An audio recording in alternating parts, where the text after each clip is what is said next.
It's Saturday morning. Dave is standing in his kitchen, staring at his phone.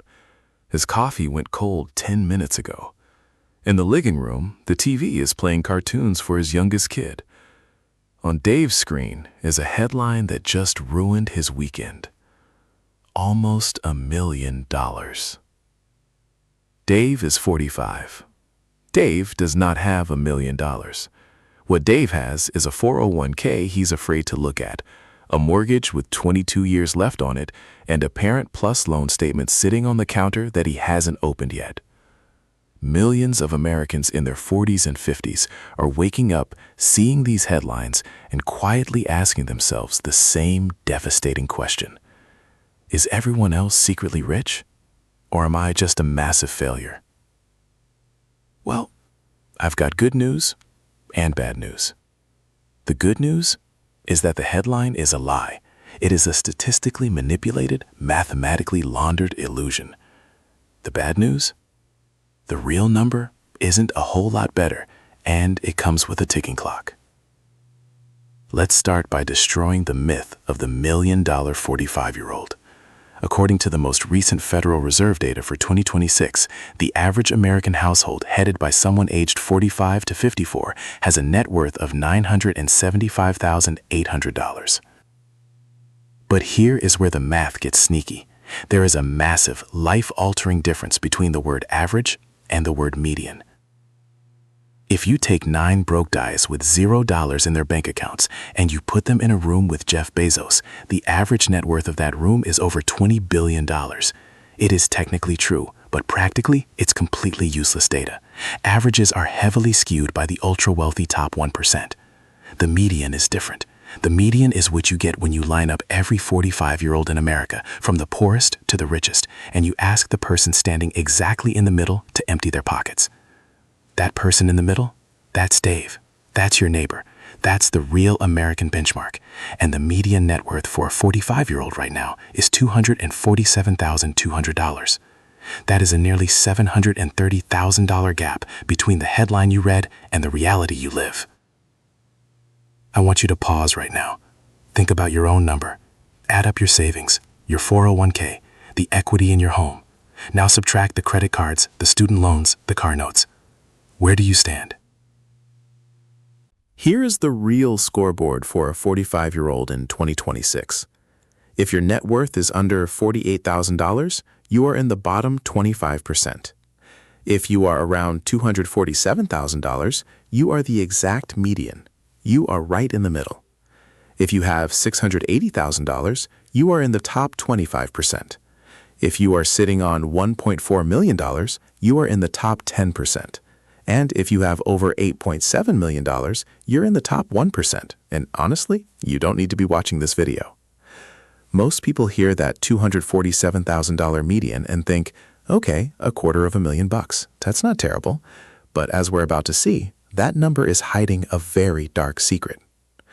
The house-rich cash-poor trap. When you hear that the typical 45-year-old is worth $250,000, you probably picture a healthy stock portfolio, some liquid cash in a high-yield savings account, and maybe a few nice index funds. You picture money that can actually be used. But that's the trap. For the typical American in their mid-40s, roughly 60 to 70% of their entire net worth is locked inside drywall, wood, and roofing shingles. It is tied up entirely in their home equity. Let's go back to Dave. He has a net worth of $247,000. But Dave bought his house back in 2012. Over the last decade and a half, his house went up in value. Today, he has about $160,000 in home equity.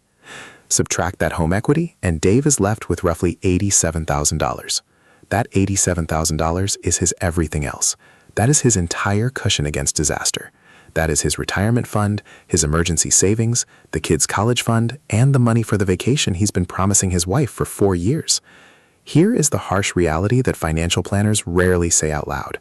You cannot eat home equity. You cannot pay your electric bill with home equity. You cannot walk into a grocery store when ground beef is $7 a pound and hand the cashier a piece of your deed. To access that wealth, you only have 3 options. 1, you sell the house. But then you have to go buy a different house in today's hyperinflated market. 2. You refinance, pay thousands in closing costs, and extend your mortgage until you are 78 years old. 3. You take out a home equity line of credit, a HELOC, at a 9% interest rate, meaning you are paying a bank 9% a year for the privilege of borrowing your own money. If we strip home equity out of the national data, the median net worth of an American in their 40s collapses by 70%. That $250,000 net worth looks fantastic on paper, but it feels like absolute suffocating pressure in the real world.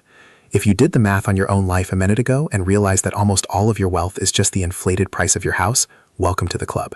It is a massive club. And if you think the housing situation is stressful, we need to talk about retirement, because the 401k data is where things get genuinely terrifying. The retirement reality check and the lost decade. Fidelity Investments, one of the largest retirement managers in the world, has a very famous rule of thumb. It is the gold standard of the financial industry. They say that by age 50, you should have 6 times your annual salary saved for retirement. The median household income for this age group is roughly $116,800. So according to the experts, the average 45 to 50-year-old should be sitting on around $700,000 in retirement savings right now. Are you ready for the actual number? The median 401k balance for Americans aged 45 to 54 in 2026 is $60,763. Not $600,000, $60,000. Dave, standing in his kitchen, is nearly 10 times behind where the financial industry tells him he's supposed to be. And before you try to comfort yourself by saying, well, maybe people have IRAs or pensions outside of their 401ks, even when you combine every single type of retirement account, the median total is still only $115,000. We're still 38% of households in this peak earning demographic have essentially $0 saved for retirement, 3 out of every 8 households. If your chest just tightened hearing that, it's okay. That is the correct human reaction. I'm going to show you how to fix this later in the video, but first, you need to understand why this happened.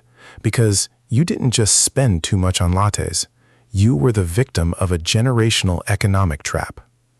Between 2019 and 2023, the era of the pandemic boom, wild stock market runs, and real estate explosions, the 40 to 54 age group was the only age bracket in America to lose wealth in real inflation-adjusted terms. Under 40s saw their wealth jump by 49%.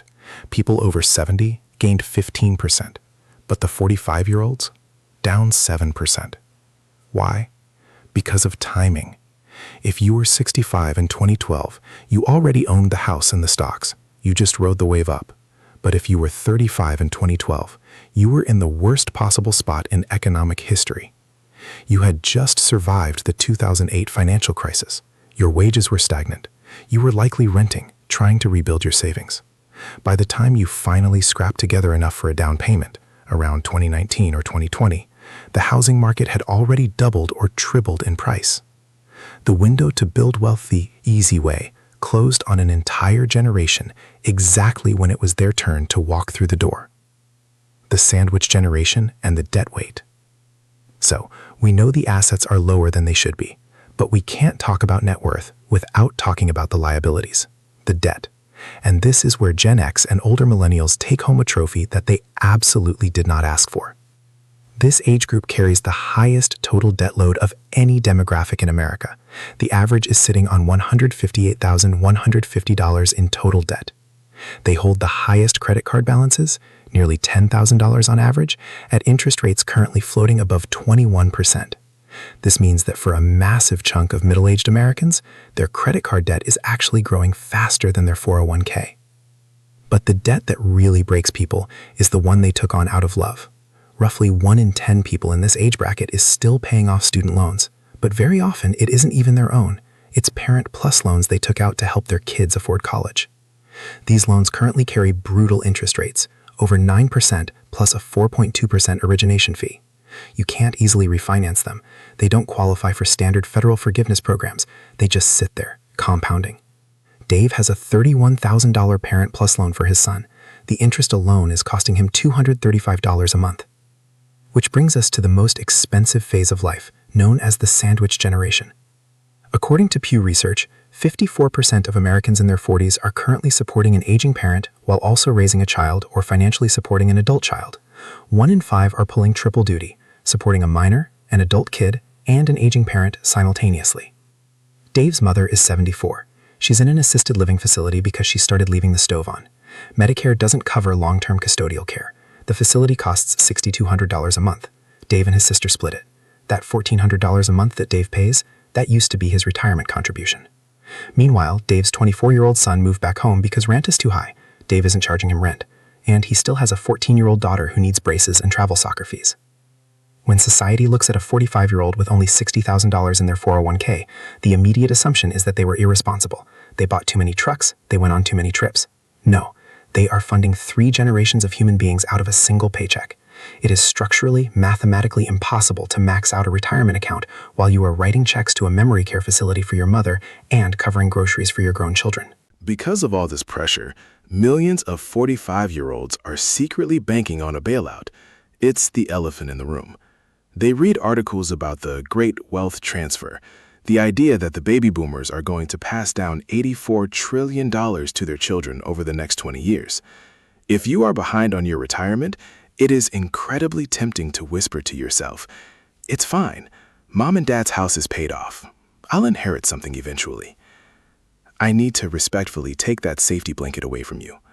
While 32% of millennials and 38% of Gen Z expect to inherit money, only 22% of boomers plan to leave anything behind. Why? Because of exactly what we just talked about, the cost of staying alive. The average cost of end-of-life care is roughly $137,000 per person. Retirement health care averages another $172,000. Dave's mom is burning through $74,000 a year in assisted living. That money is coming out of the equity of the house she planned to leave to him. Every month she survives, Dave's inheritance shrinks by $6,200. And that $84 trillion wealth transfer you keep reading about, 68% of it is coming from households that already have a net worth over $1 million. The wealth transfer is very real, but it is heavily concentrated at the very top. For the median American, the average inheritance from the bottom half of the wealth distribution is $9,700. That is not generational wealth. That is a 2014 Toyota Corolla with a check engine light. And then there's the final gut punch, Social Security. The 2025 Social Security Trustees Report projects that the Old Age Trust Fund will be depleted in 2035. It won't disappear entirely, but incoming taxes will only cover about 77% of scheduled benefits. This means that unless Congress makes a massive legislative change, everyone drawing Social Security will see an automatic 23% pay cut. Guess what year the oldest Gen Xers reach full retirement age? 2032. They are going to cross the finish line just 36 months before the system hits a brick wall. The 20-year turnaround plan. So, we have looked at the terrifying data. We've looked at the debt, the housing trap, the sandwich generation, and the Social Security cliff. That is not a portfolio. That is a massive math problem. But I promised you at the beginning of this video that I wouldn't leave you with just the bad news. I am not going to end this by saying, sorry, you're cooked, because you aren't. If you are 45 right now, you possess the single most valuable asset in the entire financial universe, and it is something that a 65-year-old billionaire cannot buy. You have time. You have a 20-year compounding window before you hit traditional retirement age. The math is definitely tighter than it was when you were 25, but the window is still open. Let's run the real numbers. Let's say you want to retire at 65. Starting with the median retirement savings of $115,000, if you want to hit $1.7 million by age 65, you would need to save about $3,000 a month. I know. For a median income household paying for elder care and teenagers, finding $3,000 extra a month is impossible. So let's throw that fantasy out the window and look at what is possible. If you can find a way to save just $800 to $1,000 a month starting today at age 45 and invest it in a basic S&P 500 index fund yielding an average 7% return, by age 65, that median $115,000 will have compounded alongside your new contributions into roughly $600,000. Is $600,000 retired to a private beach in Malibu money? No. Is it the difference between genuine safety and Googling cheap estates for seniors on a fixed income when you're 72 years old? Absolutely, yes. Here is what Dave decides to do on Monday morning. He stops staring at the headlines. He opens the 401k app he's been terrified to look at, and he bumps his contribution from 6% to 10%. That takes about $390 out of his monthly paycheck. Next, he sets up an automatic transfer to an IRA for another $300 a month. He barely has to think about it. That is $700 a month. That is not some complex Wall Street guru strategy. That is just turning on the compounding machine and walking away. Over 20 years, that single decision Dave made in his sweatpants on a Monday morning is worth almost $400,000 in additional wealth by the time he retires. The worst financial decision you can make at 45 is deciding that it is too late. It is not too late. If your net worth is under $48,000, you are not alone. Millions of your peers were standing right next to you. If you are sitting at $250,000, you are exactly average. You are the heartbeat of the middle class. The number you calculated at the start of this video doesn't define you. The only number that matters is the one you will have in 2046. The average 45-year-old isn't failing. You are just running a race that got incredibly hard, very fast, and nobody bothered to warn you. The race is still on. You just have to stop pretending the finish line is going to wait for you. Take a breath, open the accounts, and make the adjustment today. Thanks for watching. If this video helped you understand where you stand, hit the like button, subscribe for more honest financial deep dives,